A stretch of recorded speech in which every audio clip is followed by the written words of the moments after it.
আসসালামু আলাইকুম।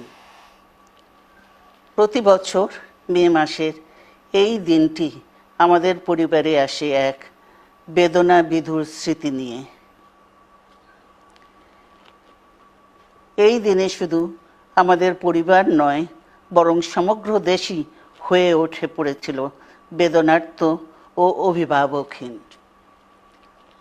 আমাদের প্রিয় মাতৃভূমি বাংলাদেশের জন্মের সাথে জড়িয়ে থাকা এক অবিচ্ছেদ্য নাম শহীদ প্রেসিডেন্ট জিয়াউর রহমান, যে চট্টগ্রাম থেকে স্বাধীনতার ঘোষণা করে তিনি এ দেশের সাথে তার নাম অবিচ্ছেদ্য করেছিলেন।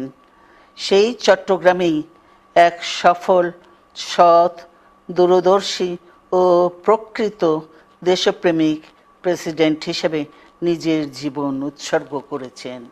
এদেশে গণতন্ত্র, স্বাধীনতা, সংবাদপত্র ও বিচার বিভাগের স্বাধীনতা, স্বনির্ভরতা ও উন্নয়ন এবং নিজস্ব জাতীয়তাবাদ সৃষ্টির অনন্য রূপকার শহীদ জিয়া, যে গণতন্ত্র প্রতিষ্ঠা আর সার্বভৌমত্ব রক্ষার লড়াইয়ে তিনি শাহাদাত বরণ করেছেন, সেই গণতন্ত্র নিরবচ্ছিন্ন যাত্রা আজও বাধাগ্রস্ত হচ্ছে প্রতি পদে পদে।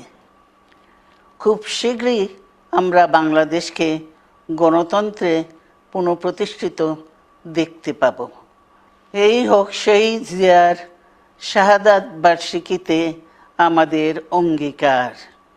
এই লক্ষ্যে সুশৃঙ্খলভাবে এগিয়ে চলার জন্য আমি বিএনপির সকল পর্যায়ের নেতা কর্মী ও দেশবাসীর প্রতি আহ্বান জানাচ্ছি।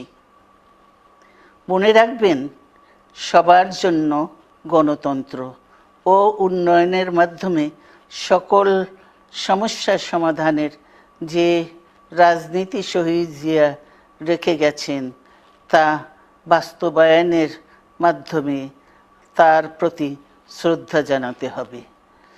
আমরা তার বিদায়ী আত্মার মাগফিরাত কামনা করছি। আল্লাহ হাফেজ। বাংলাদেশ জিন্দাবাদ।